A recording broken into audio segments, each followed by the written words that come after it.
One of the most ancient underground temples in Egypt is Osirion.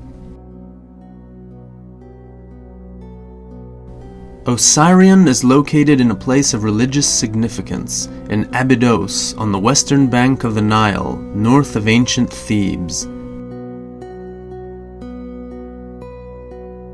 According to ancient myths, Abydos was a place of worship to the god Osiris, lord of the underworld.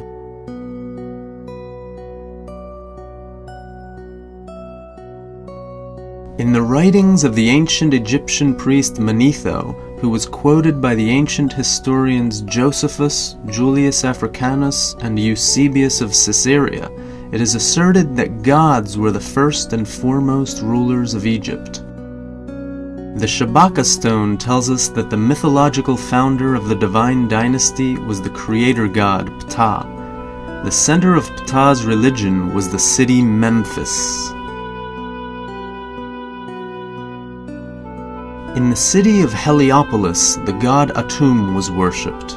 Atum was, according to the myths, a descendant of Ptah. Gradually, Atum took on the image of the sun god Ra.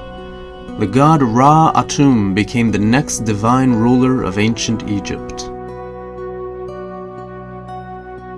In place of the aged god Ra came his children, the twins, god of the air and wind, Shu, and the goddess of moisture and rain, Tefnut. Shu ruled in Egypt and married his sister, the lion-headed Tefnut.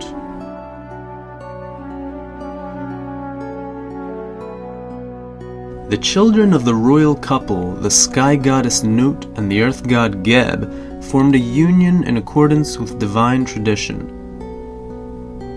Although they loved each other deeply, they quarreled among themselves until their father Shu tore their embrace apart and raised the goddess Nut to a great height to maintain order. After Shu, his son, the earth god Geb, began to rule Egypt. The goddess Nut gave birth to the god Osiris, the goddesses Isis and Nephthys, and the god Seth. The cult of Osiris came from the city of Busiris in the Nile River Delta. The Greek historian Plutarch described the god's life on earth in the treatise on Isis and Osiris. Osiris became the ruler of Upper and Lower Egypt after Geb. His sister, the goddess Isis, became his wife according to divine laws.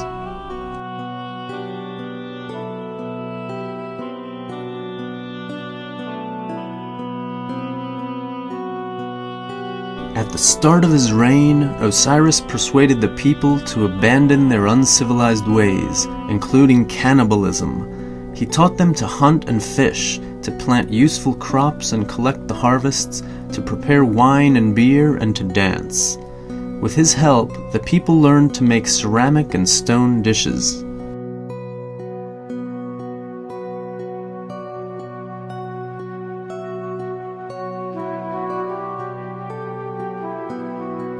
In the northeastern part of the Nile Delta, the cult of the god Seth took root.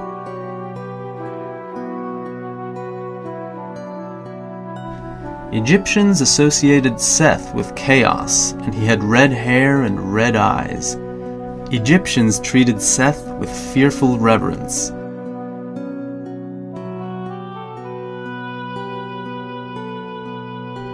Seti I, a pharaoh of the 19th dynasty, was named in honor of the god, and along with his son Ramesses the Great, revered the god Seth, as shown in bas-relief in the small temple of Abu Simbel.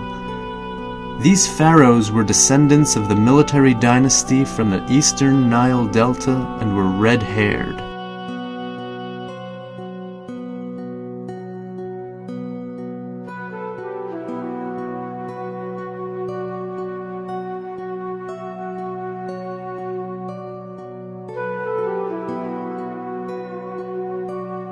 Seth, the younger brother of the god Osiris, was married to his sister, the goddess Nephthys. But Nephthys gave birth to a son, the jackal-headed god Anubis by Osiris.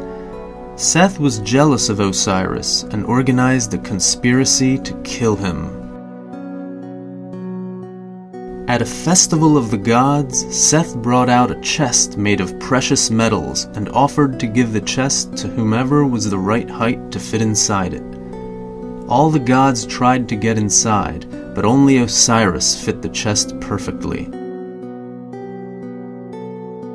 When Osiris lay down inside, Seth and his supporters slammed the lid closed and threw the chest into the river with Osiris inside. According to ancient Egyptian mythology, one of the great gods had been killed on Earth. Isis found the chest with the body of her husband and hid it in the Nile River Delta. But Seth discovered the body and in fury cut it into 14 parts, scattering them in all the territories of ancient Egypt. Isis and Nephthys found the body parts and gave them to Anubis, who put the parts together and embalmed the body.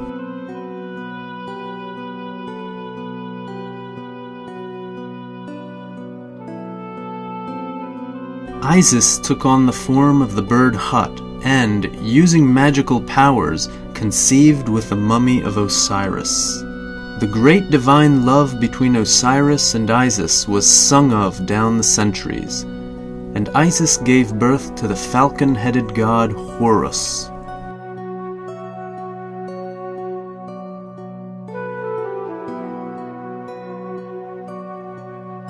Time passed, and the powerful god Horus challenged Seth for his right to the throne of Upper and Lower Egypt.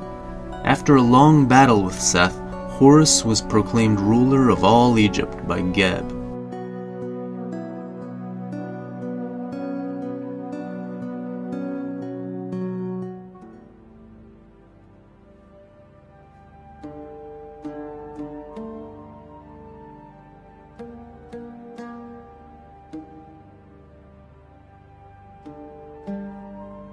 Horus resurrected his father Osiris with the help of the Wadjet eye, which is depicted in many ancient Egyptian reliefs, including those in Osirian.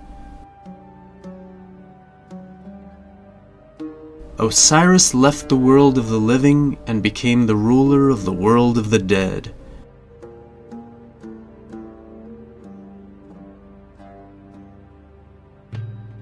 Ancient Egyptians believed in an afterlife in the underworld, where Osiris reigned.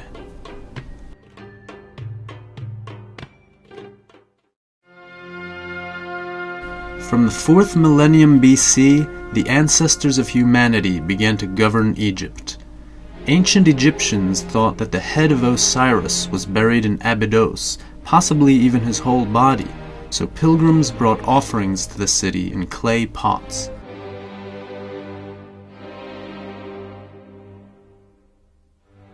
The sands of Abydos are strewn with shards from those pots. Pharaohs from the first dynasty, who ruled after the god Horus, buried their predecessors in Abydos in the necropolis el-Kab, the mother of pots.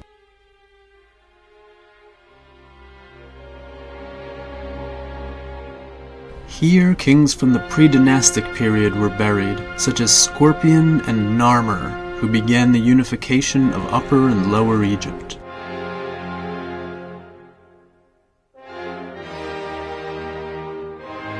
King Narmer started to unite Egypt.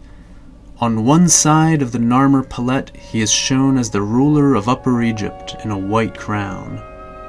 On the other side, he is the king of Lower Egypt in a red crown.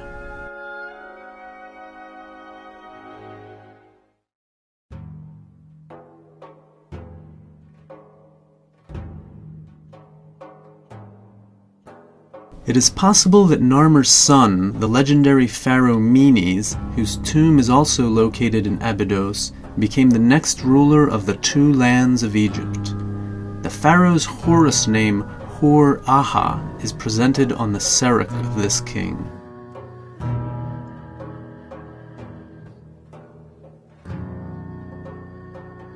It was the pharaoh Menes who founded the capital of the unified kingdom, the city of Memphis. One of the biggest tombs in Abydos, the site of worship for the cult of Osiris, is the tomb of the pharaoh Jer, son of Menes. During his rule, Egypt expanded its borders and achieved a period of fruitfulness. But at this time, a period of human sacrifice also existed. Wives, servants, and slaves were sent together with the dead pharaoh in order to help him in the underworld. Around the tomb of the pharaoh are an extra 300 tombs for those accompanying him to the kingdom of Osiris. During the rule of the new kingdom, ancient Egyptians believed that Jer's tomb was the burial site of the lord of the underworld, Osiris. They brought clay pots with offerings to Osiris. Many pot shards cover the surface of the necropolis of el-Kab. After Jer, Egypt was ruled by his son, the pharaoh Jet. The pharaoh Den, Jer's grandson, became the next ruler. His grave, in contrast to those of his predecessors, had a tomb and a staircase leading to it. The floor was laid with granite slabs.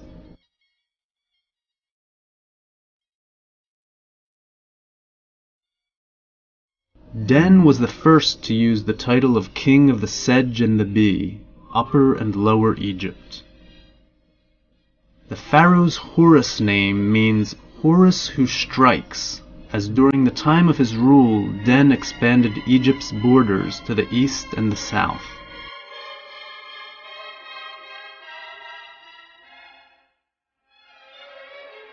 The kings of the first dynasty are buried in the ancient necropolis el-Kab. Their names are recorded in seal impressions on the tomb of the pharaoh Ka, and they include Narmer, Aha, Jer, Jet, Den, Anejib, Semerket, and Ka. The list is headed by the god Khenti Amenti, whose name translates as the foremost of the Westerners. The West is the world of the dead, where the sun sets. Khenti Amenti is associated with the lord of the netherworld, Osiris.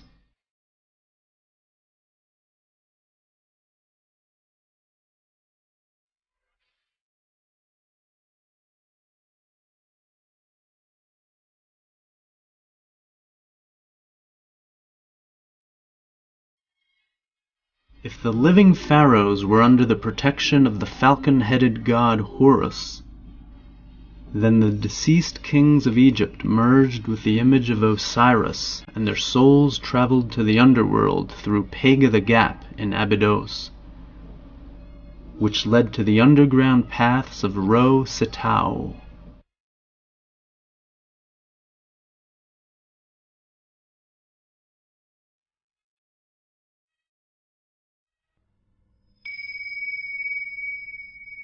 The last king of the second dynasty, Khazakemwi, was buried in Abydos. Khazakemwi's grave, now inscribed with sand, is located in the necropolis of el-Kab. Khazakemwi once again united Egypt as one empire, suppressing the uprising in the delta. Evidence can be found on the pharaoh's Serik, where his patrons are the gods Horus and Seth.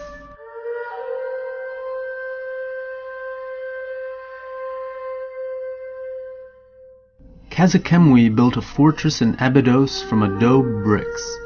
This grand structure stood for more than 5,000 years. Adobe bricks were also used for the construction of above-ground facilities on the graves, mastaba.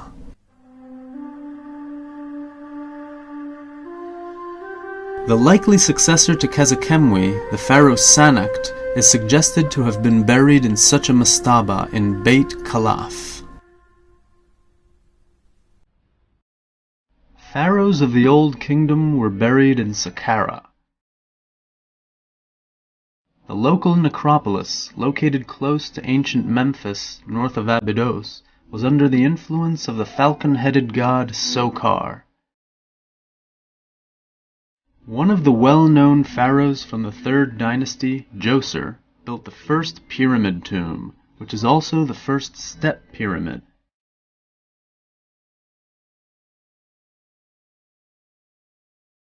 The pyramid consists of 6 mastabas, built one on top of the other. They were made from small stone blocks, held together with clay.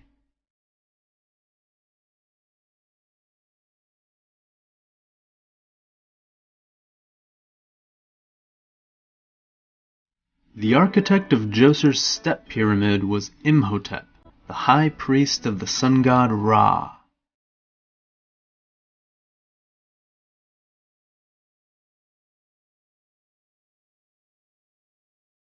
If the pharaoh's court was buried in the mastaba, after death they would travel to the underworld of Osiris.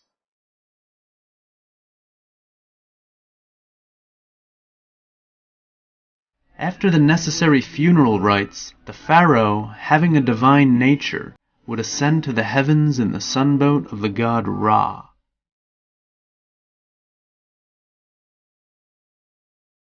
Djoser's successors also built step pyramids. The pharaohs Sekhemkhet and Kaba built their step pyramids close to Saqqara. South of Saqqara and Meidum, a giant step pyramid with smooth faces was erected. Nowadays, the lower steps are covered with sand and rubble.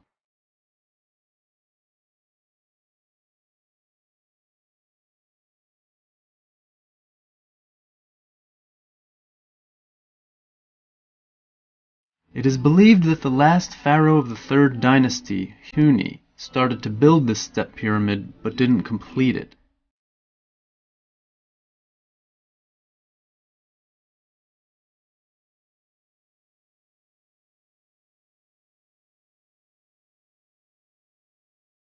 Construction was completed on the Meidum pyramid by his son-in-law and founder of the 4th dynasty, the pharaoh Sneferu.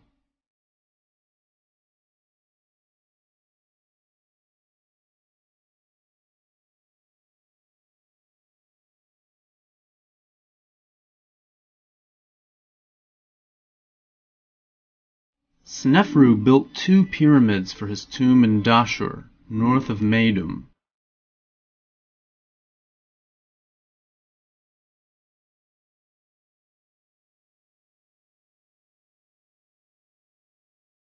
The first was the bent pyramid, which had smooth faces but no steps. During the construction of this pyramid, the incline of the faces had to be reduced because of the risk of its collapse.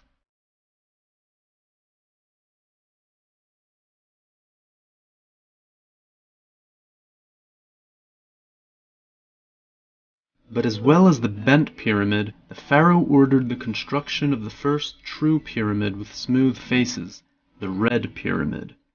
The name comes from the limestone blocks used to build it, which gave the pyramid a reddish hue.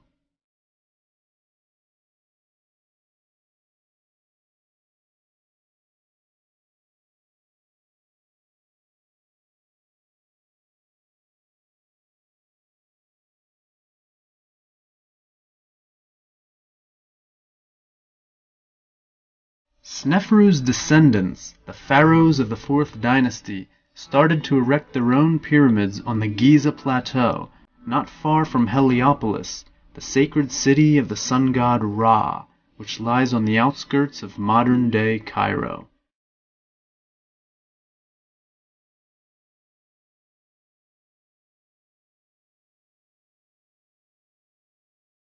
The Giza Plateau is thought to be the gates of Ro-Satau, the beginning of the entrance to the underworld of Osiris.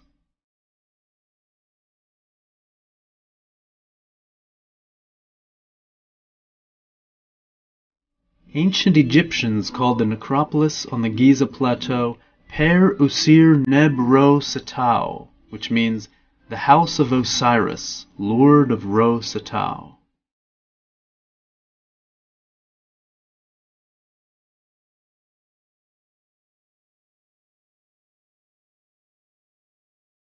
The biggest of ancient Egypt's pyramids is the Great Pyramid of Giza, built by the pharaoh Khufu, Cheops.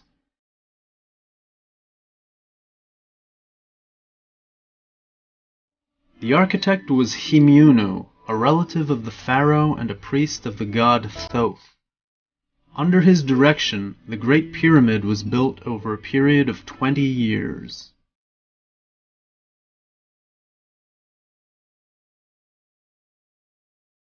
The second highest pyramid also stands on the Giza Plateau, south of the Great Pyramid.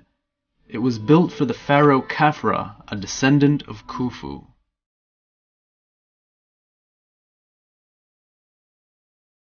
Khafra, whose name means appearing like Ra, based his rule on the priests of Ra in Heliopolis, but prepared for his meeting with the god Osiris by building the Great Pyramid and mortuary complex.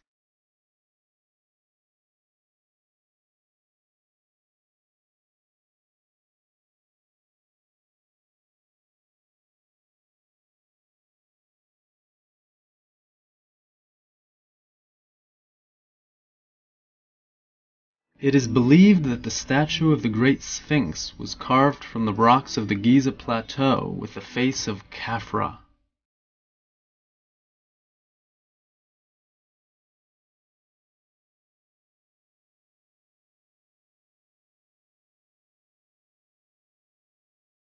South of Khafra's Great Pyramid, a third pyramid was built for the pharaoh Menkaura, Mycerinus, which is greatly inferior in size compared to the neighboring pyramids on the Giza Plateau.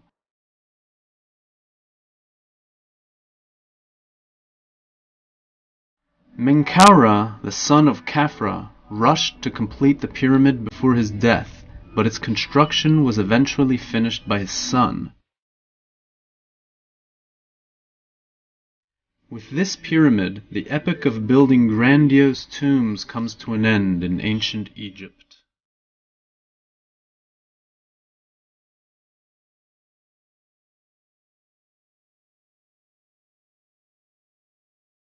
The giant pyramids on the Giza Plateau, erected by ancient Egyptians, are counted as one of the wonders of the world. They served as monuments to the god Ra, whose cult was practiced by the priests in Heliopolis.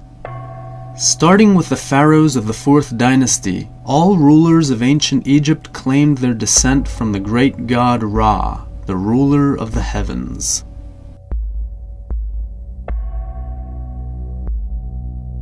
In addition, many researchers have noted a strange coincidence with the stars in the belt of Orion, which is associated with Osiris, and the placement of the pyramids in the necropolis in Giza.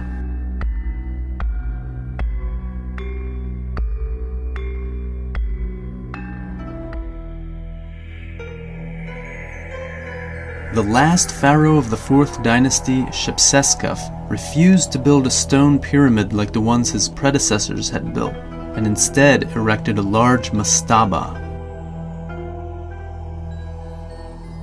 But the first pharaoh of the 5th dynasty, Userkaf, built a small pyramid in Saqqara. Similar pyramids were built by subsequent pharaohs.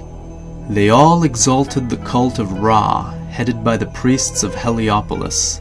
The last pharaoh of the 5th dynasty, Unas, built a pyramid in Saqqara near Djoser's mortuary complex.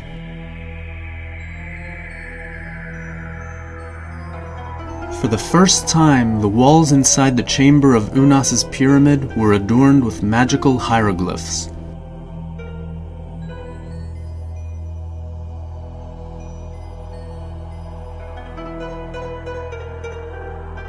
Later, these pyramid texts became an essential feature for a pharaoh's tomb.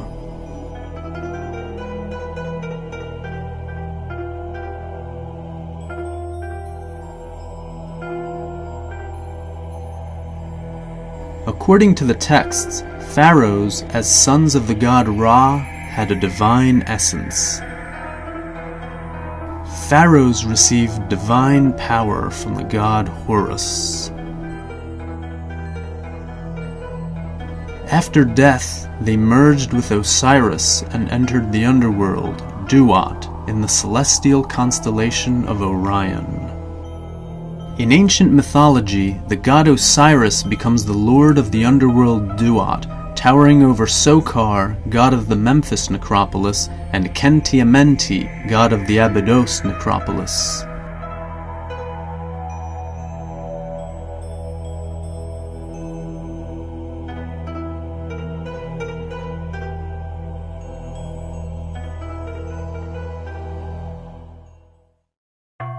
In the Middle Kingdom, Duat was accessible to the courtiers who surrounded the pharaoh. The pyramid texts became the coffin texts, written on the inside of coffins.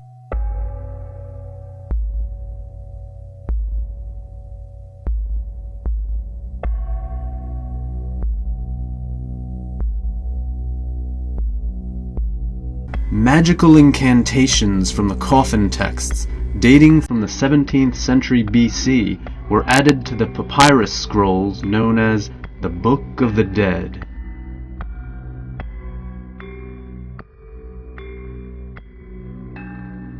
According to this book, the god Ra governed the world of the living, and the god Osiris ruled the underworld Duat, which was located both in the heavens and beneath the ground.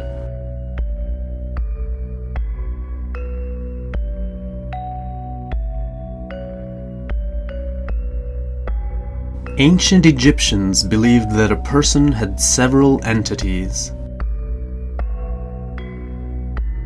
A person possessed the spiritual counterpart Ka, which is life force.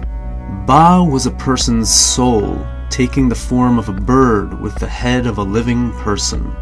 Another important element was the name of a person, which determined his destiny and was known as Ren.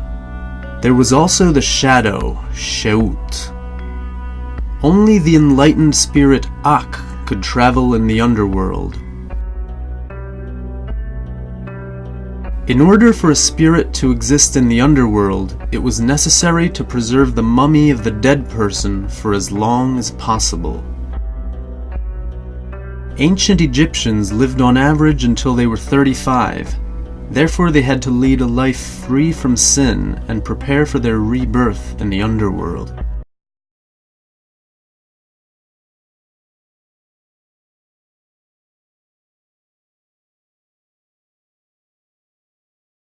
After death, the relatives of the deceased gave the corpse to the embalmers, who washed the body in the sacred waters of the Nile.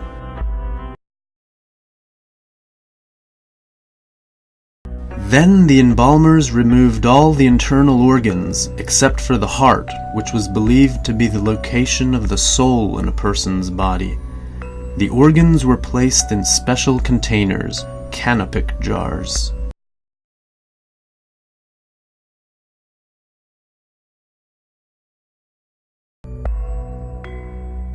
After that, the body was covered with a special salt, natron, to dry it.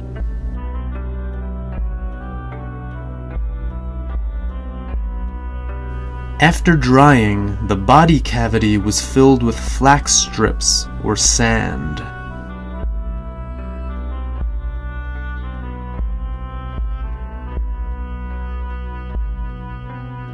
The embalmers covered the body with special resin to protect it from exposure.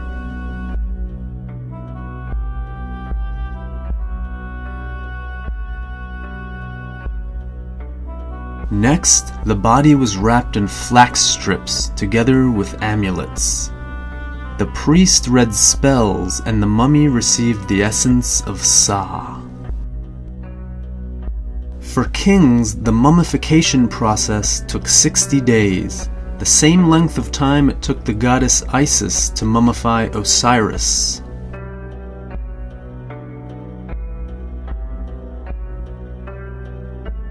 The mummy of the deceased was taken to its tomb on the western bank of the Nile. The coffin was escorted by priests, women mourning, and men with goods for the dead. Statues of Shabti were laid next to the coffin. to serve the dead person in duat. The opening of the mouth ritual was an important ceremony. The coffin was placed vertically, and the priests touched an adze to the lips and eyes of the deceased, so that he would be able to speak, see, and eat in the other world.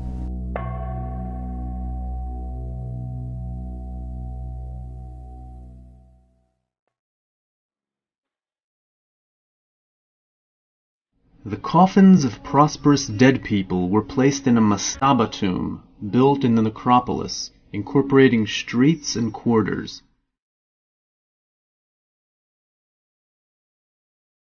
A deep pit led to an underground chamber where the coffins were left.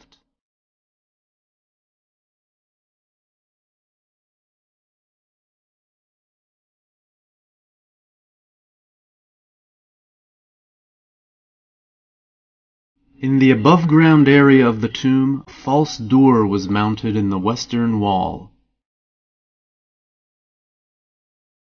The Ak, Ka, and Ba of the dead could enter the afterlife and return through the door.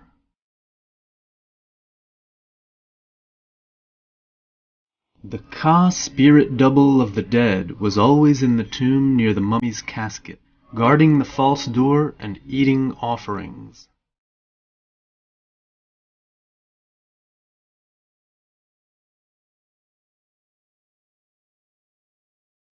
Trying to get to Osiris, the deceased would go to the gates of the underworld, which were protected by deities. The pylons of temples in ancient Egypt were reproductions of these gates from the underworld.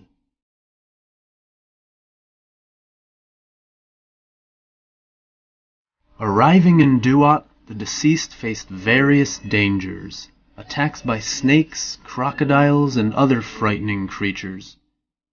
Only knowledge of the spells from the Book of the Dead could save them from these perils. Eventually, at midnight, the deceased entered the Hall of the Two Truths under the escort of the jackal-headed god Anubis. The deceased brought a declaration of innocence before the group of gods, in which he denied committing any sins in his life. At this time, Anubis set up scales with the heart of the deceased on the left and the ostrich feather belonging to the goddess of truth Maat on the right. He then checked the results. The god Thoth, with the head of an ibis bird, was ready to record the result of the weighing of the heart. If the heart was light, the monster Ammit would devour it, and this would cause the person's second death.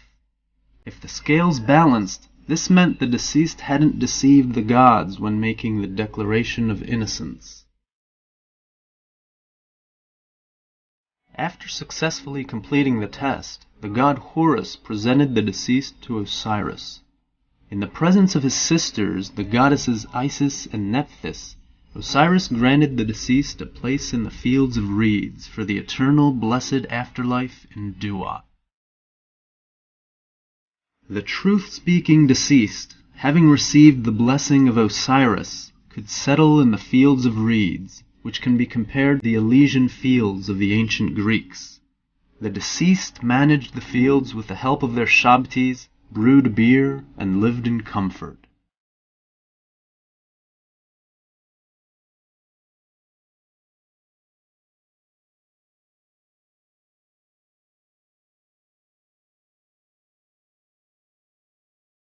According to mythology, every night the main god Ra moved across Duat from west to east.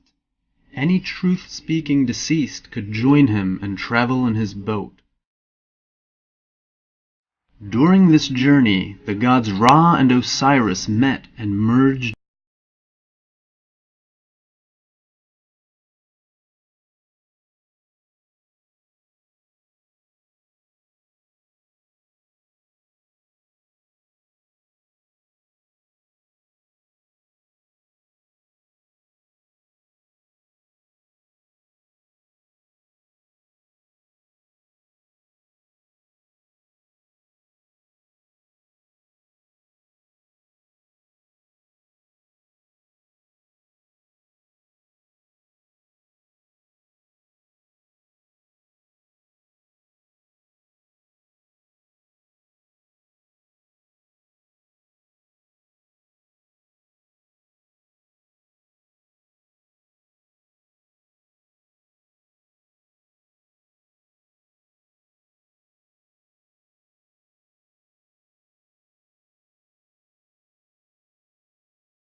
place at Abydos, pharaohs built their own funerary temples dedicated to the Egyptian gods, especially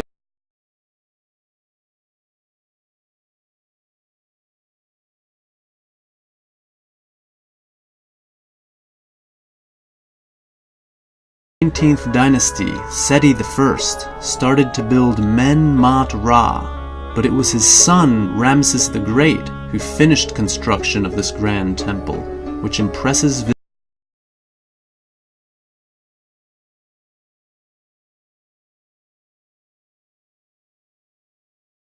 In the temple, Egyptians had to pass through two pylons which divided two large courtyards.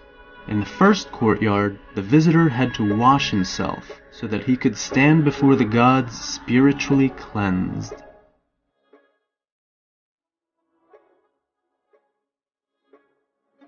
In front of the temple's shrine were two hypostyle halls, on the walls of which were reliefs depicting the pharaoh of Men-Mat-Ra worshipping the gods of the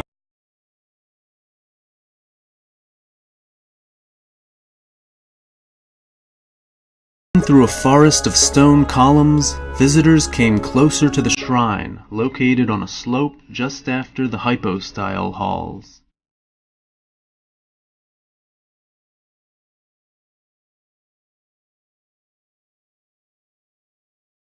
The shrine was dedicated to the main ancient Egyptian gods of the New Kingdom: Amun-Ra, Ptah of Memphis, Ra-Harakti, Osiris, Isis, Horus, and the deified pharaoh Seti I himself. All the sacred chapels, including the chapel of Amun-Ra, had a false door, through which the god's spirit traveled to the afterworld and returned to a statue standing in the chapel. But the Osiris chapel didn't have a false door.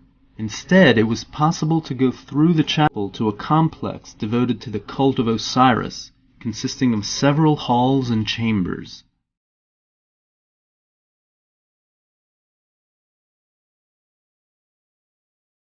The Hall of Statues was the most ancient place in the funerary temple, built in the ruins of a sacral temple.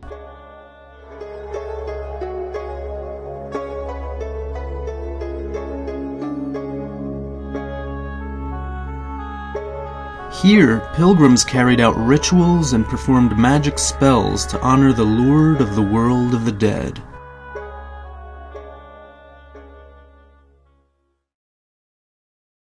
From the Hall of Statues, it was possible to cross the first Osiris Hall of Columns to the shrines of the Abydos Triad: Osiris, Isis, and Horus.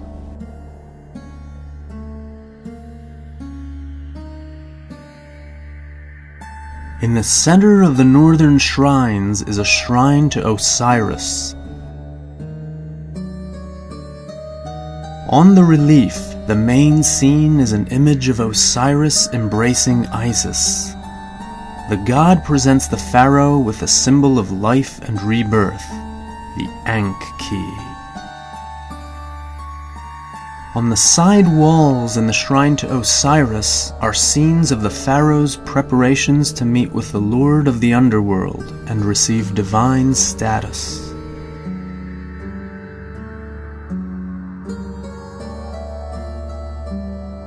Next to Osiris's shrine is the shrine to Isis. On the relief, the main scene shows an image of the goddess accompanied by Horus, giving the pharaoh symbols of a million-year rule. On the reliefs on the side walls are scenes of the pharaoh worshipping Isis and bringing her gifts and offerings. Isis defended the pharaoh against Osiris and Horus.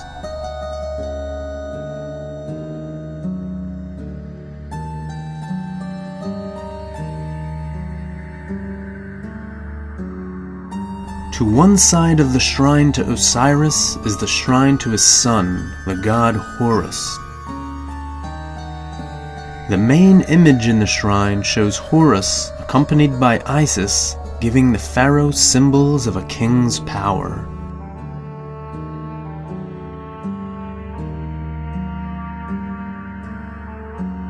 On the side walls of the shrine, the pharaoh is shown worshipping Horus and his father Osiris.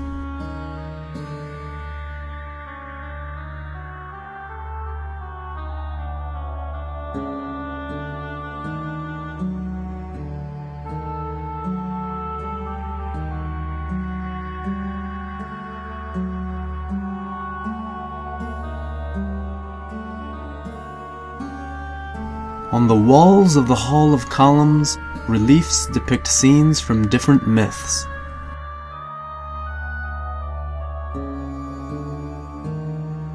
The Djed pillar is one of the distinguishing features connected to Osiris.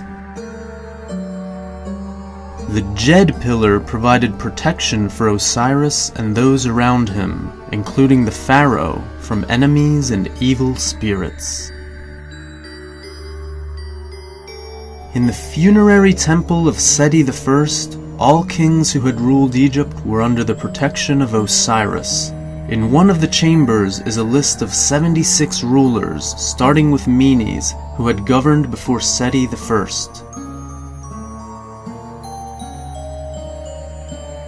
Here the pharaoh's son, Prince Ramses, is shown hunting. It was Ramses who finished building the temple. In this temple are strange hieroglyphs showing modern technology. A plane, a helicopter, a tank, and a submarine. North of Seti I's temple are the ruins of his son Ramses II's funerary temple.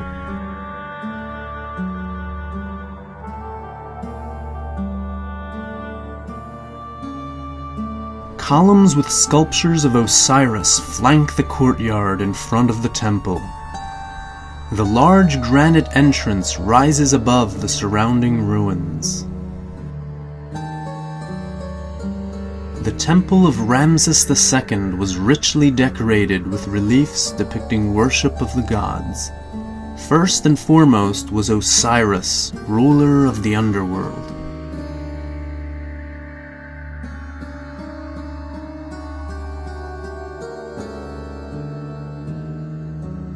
Not only was Osiris worshipped in the chambers of the shrines, but also the gods Amun-Ra, Thoth, Min, and others.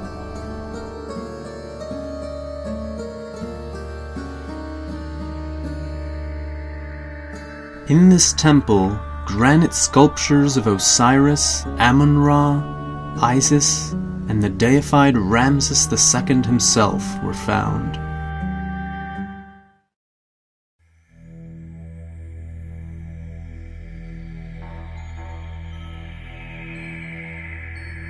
At the back of the funerary temple of Seti I are the ruins of the most cryptic temple in Abydos.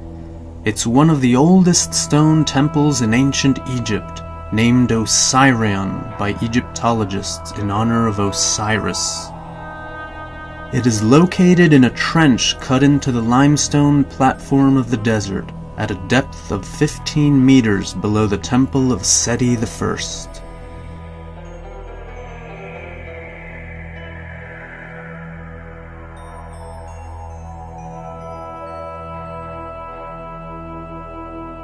The excavation of the temple began at the start of the 20th century, overseen by the archaeologists Petrie and Murray.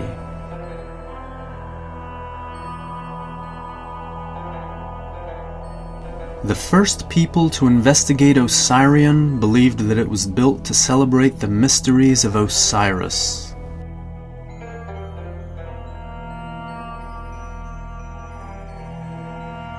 In the central hall of the Osirion temple, granite pillars were erected which supported a roof of granite blocks.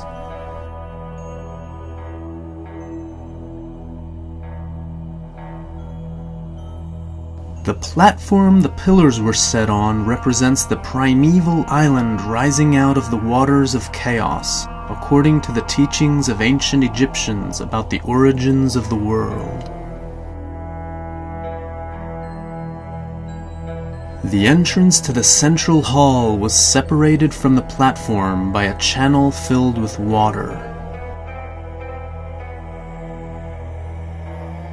The main way to enter Osirian was through an underground tunnel.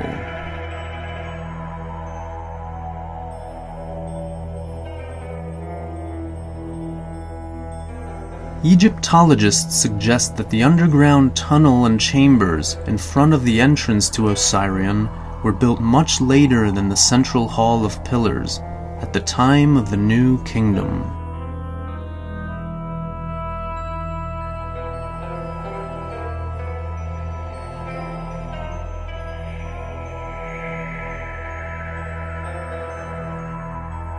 It's possible that in ancient times there were statues of gods used for the mysteries of Osiris set in the recesses of the central hall. The recesses were also separated from the platform in the center of the hall by the channel of water.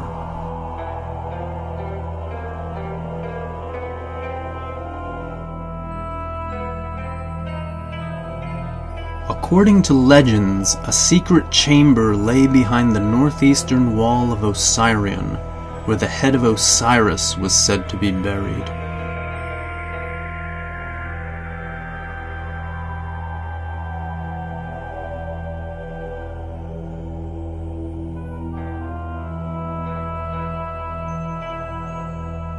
Osirian was an underground temple.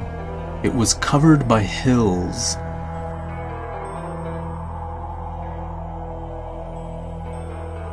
The Egyptologist Neville thought that Osirian had ancient origins, as it was built from granite blocks weighing many tons and had ascetic forms.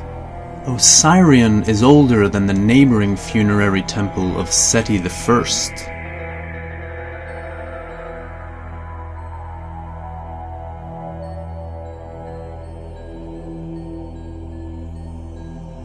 Osirian bears a strong similarity to the Valley Temple of Khafre on the Giza Plateau near the Sphinx. It's possible that they belong to the same period of the Old Kingdom. The Valley Temple, like Osirian, was made from heavy granite blocks in such a way that there are small gaps between the blocks. Like at Osirian, outside the granite walls are lined with blocks of sandstone.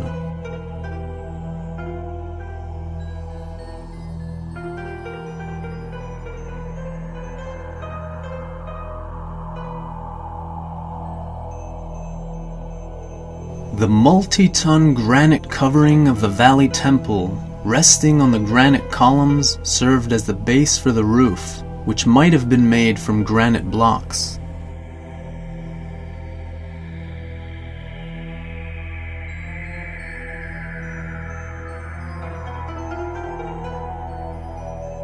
As with Osirian, in the Valley Temple the granite blocks were laid in a complex way.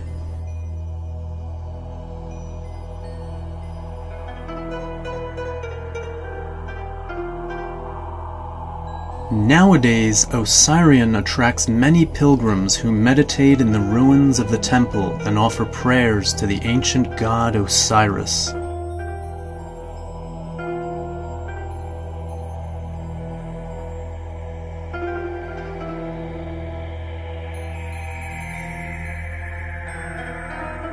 Strange pictures are found on the pillars, the so-called sacred images of the flower of life. Many people believe that the flower of life represents a plan showing the origin of life in this world.